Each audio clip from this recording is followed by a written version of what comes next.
really hanging out there. People, got to give people credit on that one. They held out, they were hopeful for, let me take a look at that graph again. So I'm like misleading you, make sure. Consumer sentiment. Oh, it's been coming down since, see, I can't punch on, this is a copy of the graph, so I can't punch on the graph and it give me when this started. Oh, and it's covered down here for some reason. I would have the dates. This is by month, so November, December, November, October, September, August. It's been coming down since August. So it reached a peak of about 72 and a half in August. So that came down faster than I thought. Wow, that's not that August. No, that is faster than I thought. I thought it was mere points. Okay. So the employment situation. This is just the graph. I have more. I have the employment situation. Let's see. I've got more on the employment situation. Oh, you darns. Employment situation. This won't take long because I copied the. Here we go. Right here. This went from. Let's see. This was great too. The employment situation was good.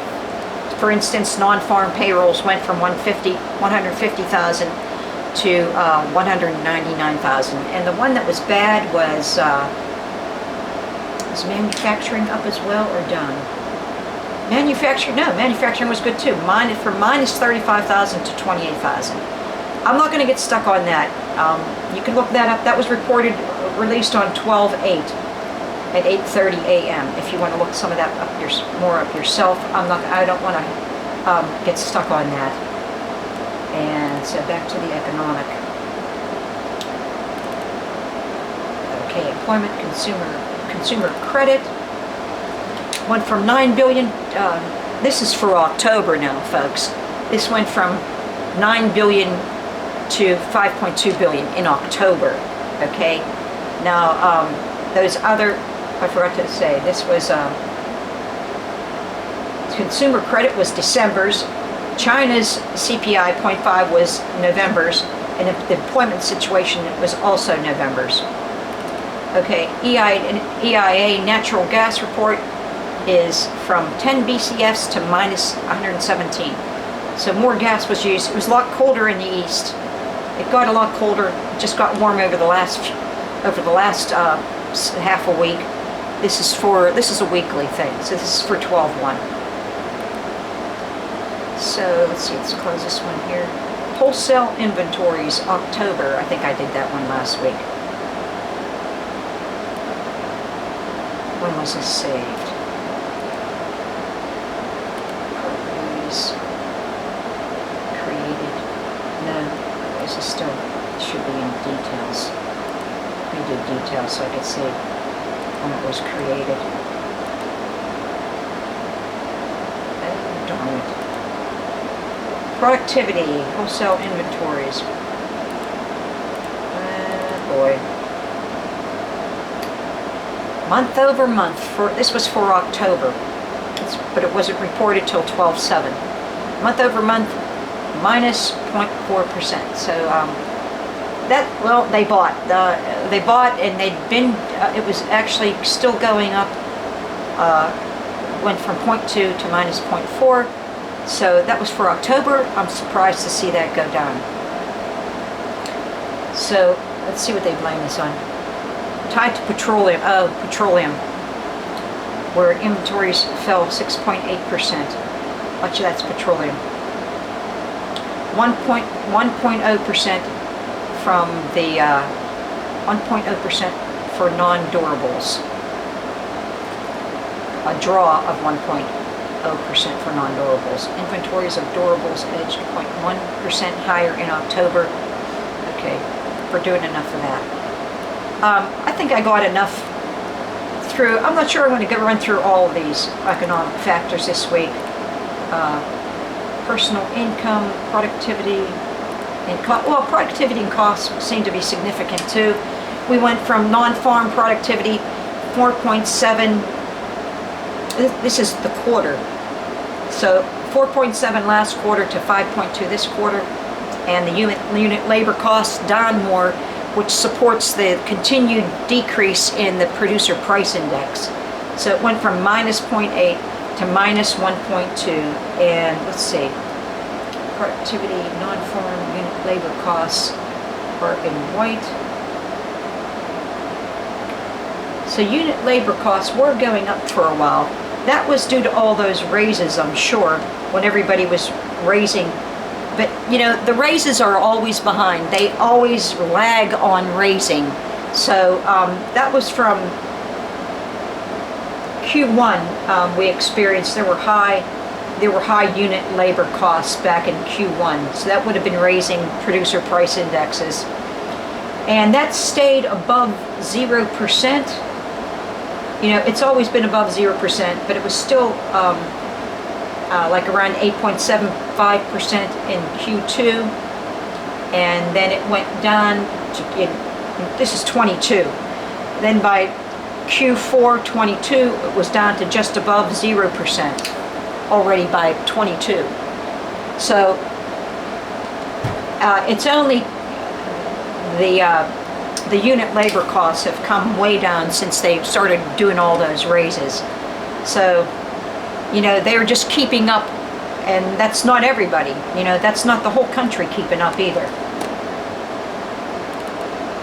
Yet, their producer price indexes, I wish they had the producer price index on that graph, because I bet the producer, I can't find a producer price index that stretches out that far, and I have a hard time finding. They give you the level instead of the percentage, where the figures I get from my dealer gives you the percentage instead, so it's really difficult. So, okay, I'm going to take a break from all that and start getting more into the meat of all this, and then I'm going to have some jokes at the end of all this in case you're interested. But I have, what I did was I went over all this yesterday, and then throughout the day I recorded comments on my Olympus recorder, and I can't memorize all this stuff, but the comments are based on, you know, on a lifetime of experience and dealing with my psychorotzy at the same time, and mulling over what all this stuff means to people and the environment. And you know, and this all comes together in my most sometimes this all comes together in my most emotional comments while I'm doing the dishes, because the psychorotzy pushes it out. It's like they're jamming stuff down my throat, so the stuff has to come out too. You know, the worst of it has to come out my butt. You know, this isn't necessarily out of my butt. I do it in the most professional way, but don't forget, I have a degree in social work, and my credentials are in that blog. I'm not going to go over that, okay? I was valedictorian, and my focus was in social work, my focus was on addictions. And that is what the consumption rampage is caused by. And that is what all of our problems are caused by. Addictions, or the greedy people that are using all of our addictions to control public opinion and crack that whip. I've gotten the whip all my life. Other people take the slave candy. If you don't take the slave candy, you just get the whip by default, I guess.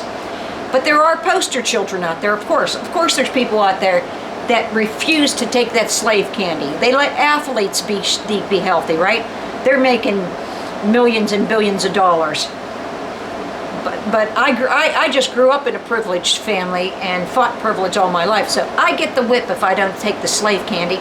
And I can't afford any more slave candy. I participated in the drugs and the alcohol, and I was, you know, free with my body when I was, you know, I tried to establish a good, healthy sex life when I was young, and that was even impossible.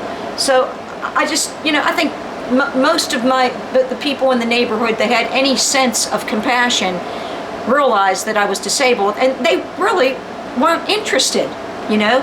and I had to pursue them. But the other ones rape you when you get drunk. So there's the whip, you know, in that too, in everything. So anyway, this all comes out while I'm doing dishes usually. And so now it begins with China. That's what I began my description with. And here it goes, folks. We're gonna do, oops, I almost missed the first one, China. This is Saving the World Reality, episode 26. And it starts with China. The media have long been swaying us away from China. These are the thoughts that I run back to my computer, or like I keep my thing at my computer, because I tried keeping it in the kitchen and it just gets dropped and stuff. So I got to run back and forth and do this. So I'm not standing at the sink. I come back to the living room and record it on my recorder. And China business. And I just keep seeing signs that China the media have long been swaying us away from China and China business. And I just keep seeing signs that China makes a wonderful trading partner, much better than Russia, because Russia doesn't appear to want to help the people. So I think they're telling us the opposite of what they're doing themselves. And there's a good reason to disregard them, because look what look what the American businessmen did to us when they were trying to get out into the world versus what China is doing. China isn't even where we were in the 60s yet, if you look at their compensation still, but they are getting there. American businesses, 70s, 80s, ever since I can remember, well, 70s, 80s, and still into the 90s, prices were very high on, just trying to get your kitchen equipped. Yeah, it wasn't the food, but it was the stuff you... Well, maybe it was the food too, if you compare it to what you can pay for food if you go to Costco or a big box store. But I'm not sure, and if you get the sales, you wait for blueberries to go buy one, get one free, that kind of thing. Maybe prices were still high on food, but I don't like attacking the farmers. We have to have food, and farmers shouldn't have to live in squalor. You need to put your food in and to make food better than what we were used to with our parents. To use healthier foods and that kind of thing.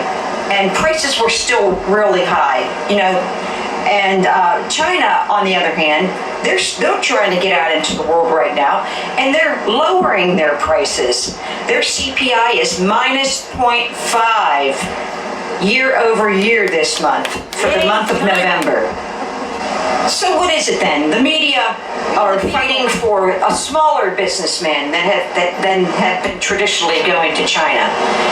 So it's not just about cracking the whip. Who's after the smaller business? Who's next in line to get help in China? Who's next in line? The small man, then the black businessmen, right? then women businessmen, right? Then I'll be fighting. And this is like what, maybe 50 years down the line. When do we get to disabled people? We're not, because there's no program that binds all people in one country and then all countries in one global community. There's nothing that binds us all. They just passed right over us. It went from blacks to gays and back to the big businessmen going to India, and now the middle ground businessmen going to China. What about the disabled people? So what's the and veterans for all of this? Because disabled people wouldn't be part of and housewives. Business, and we have to be more concerned about the economy. Well, that's what universal affirmative action would do. It would make disabled people part of business. Didn't affirmative action give us the bubbles we've had in the economy? If the blacks hadn't if people hadn't fought for affirmative action and gotten the blacks on board, we'd probably still be at 80s prices. The big box companies probably would have caved in. Because it recognizes We'd still be at the beck and call of smaller grocery stores. the diagnostic value of, number one, the diagnostic value of disabled people from the time they're born. That starts feeding into the system.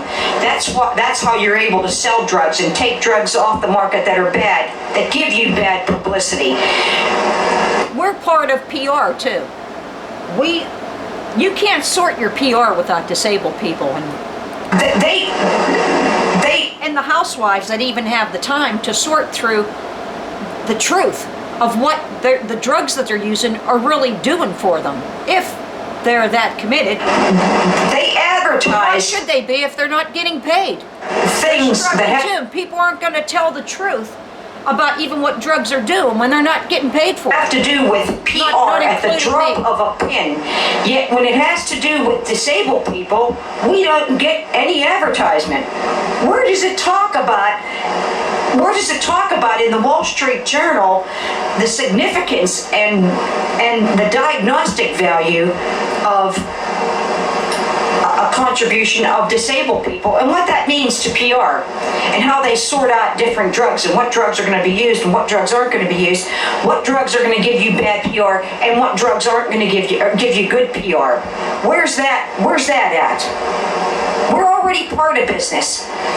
But universal affirmative action would force these kinds of economic factors to be a part of daily discourse in business, not just who is being cherry-picked to rise above everybody else and have an income. The Smithsonian Institute The part of my universal affirmative action is setting different parameters for what Wall Street can use for the market to go up and down. They do that now. It's the privileged people that say the market's going to rise when we buy more big boats and bigger houses and more bowling alleys for our houses. That could easily be the opposite, and that would help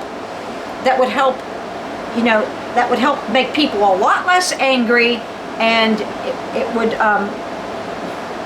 help the environment, because there's just too much garbage being made out of living things that are giving us the oxygen and even the desire to live. Magazine must have saw this coming because they defended veterans in the September or October-November issue. The Smithsonian Institute magazine must have saw this coming because they defended veterans in the September or October-November issue. They had an article on that was centered around a pilot called Certain, Certain, who was shot down over Hanoi, and he was in the Hanoi Hilton. He served his time there as a prisoner of war, and I came to a part in the article this morning where he defended the bombing of this village. They were supposed to be bombing, I believe it was a railway and something to do with the production of weapons and transportation of weapons. And he defended himself that there were 520, I think it was 527 homes were destroyed, and there were 267 people were killed. And they even have a memorial of a mother and child in this city, just to give you an idea of where Vietnamese heads are at. They have a memorial of a mother and child, and they kept the remains of the foundation of the home that this mother and child were in, and they have the actual statue is in the home, and it's a memorial. The foundations of this home that just common citizens were in, right? But he defended himself, saying that because one of the citizens had one pilot, a Vietnamese pilot, had shot down an American pilot, and the plane landed in the village. And Certain is using this as the reason for why the pilots probably attacked the village. I don't get that. I don't get how that could be an accident. It's still a village. It can't look like a munitions or a railroad. So I don't get that. If it was smoking and they just saw flames through the smoke and they're just going to attack it because there's flames there, that's not an excuse either. So I don't get how that could be PR for veterans. And anyway, veterans are with the disabled people. So I don't think they deserve special consideration.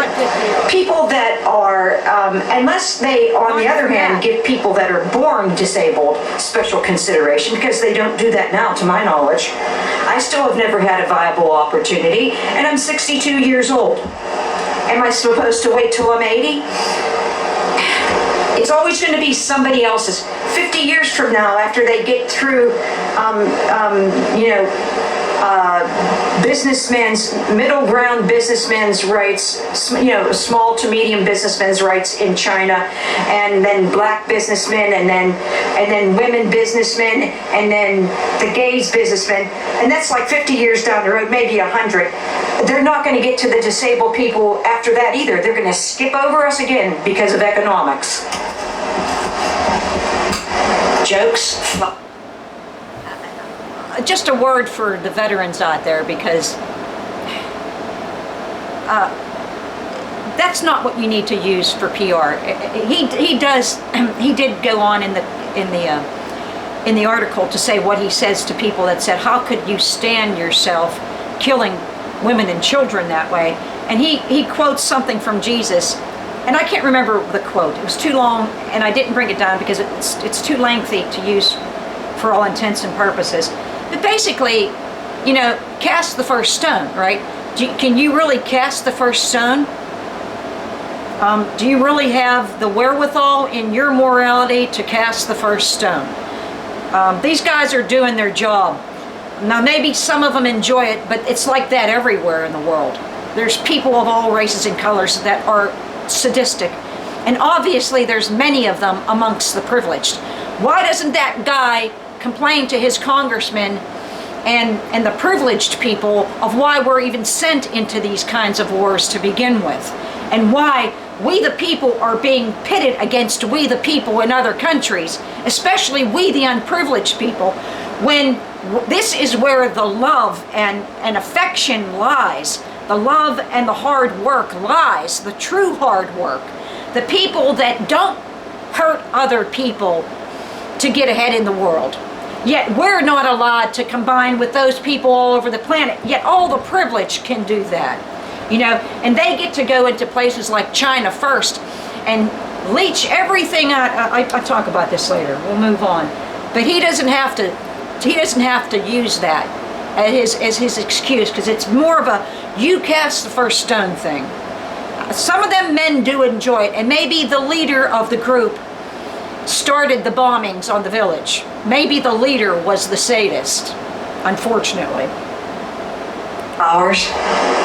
Joe Biden leans over the flower and to smell the flower, and the flower says, "I'm sorry, Mr. Biden, but we can't afford jokes." Flowers. Joe Biden leans over the flower and to smell the flower, and the flower says, "I'm sorry, Mr. Biden, but we can't afford for you to have a flower as your weakest link. Try the disabled people." I've never had a president yet. Truly, I have never had a president. And I think it's because these politicians can't afford to have people, the most vulnerable people in the world as their weakest link. Because you're only as strong as your weakest link, right? That slogan comes from the privileged. And they told us that, some of them to rub it in, but some of them to let us know why we're waiting so long. So if that's true, then why do presidents like Jimmy Carter, Barack Obama, and Bill Clinton participate in the raping psycho-Nazi? This is my personal experience. And why on earth can any of these presidents have anything green around them at all? Because, let's face it, green things are weaker even than disabled people. And they're free too, which the privileged don't like. The privileged can't stand anybody really being free. So how can they tolerate that if they can't tolerate disabled people? They can't stand anything being free, any living thing being free, or you not having to shell out to the company to pay for it either. Because now I got to spend thousands of dollars on clean air.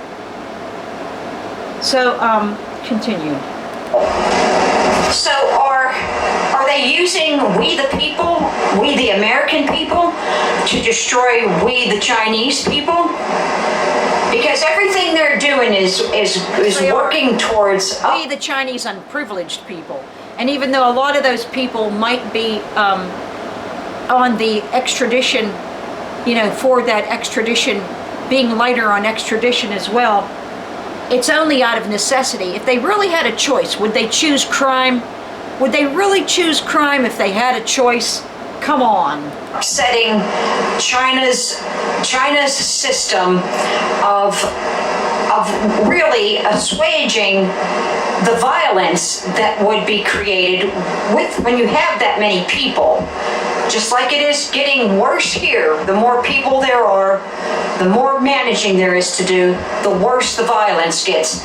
And they want to help the Chinese mobsters over there with extradition and freeing more criminals, because it's the people with the criminal behavior that do the business people's dirty work for them.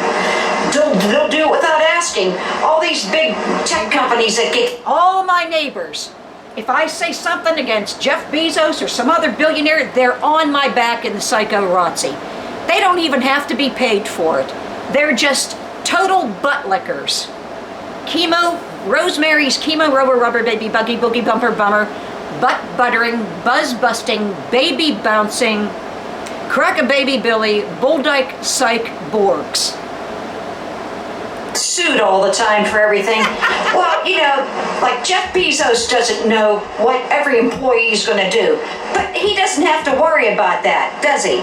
As long as he hires criminals, he knows that it's going to upset the perfect balance that Amazon had 6 years ago in customer service, and they're going to create more of a bully-based customer service department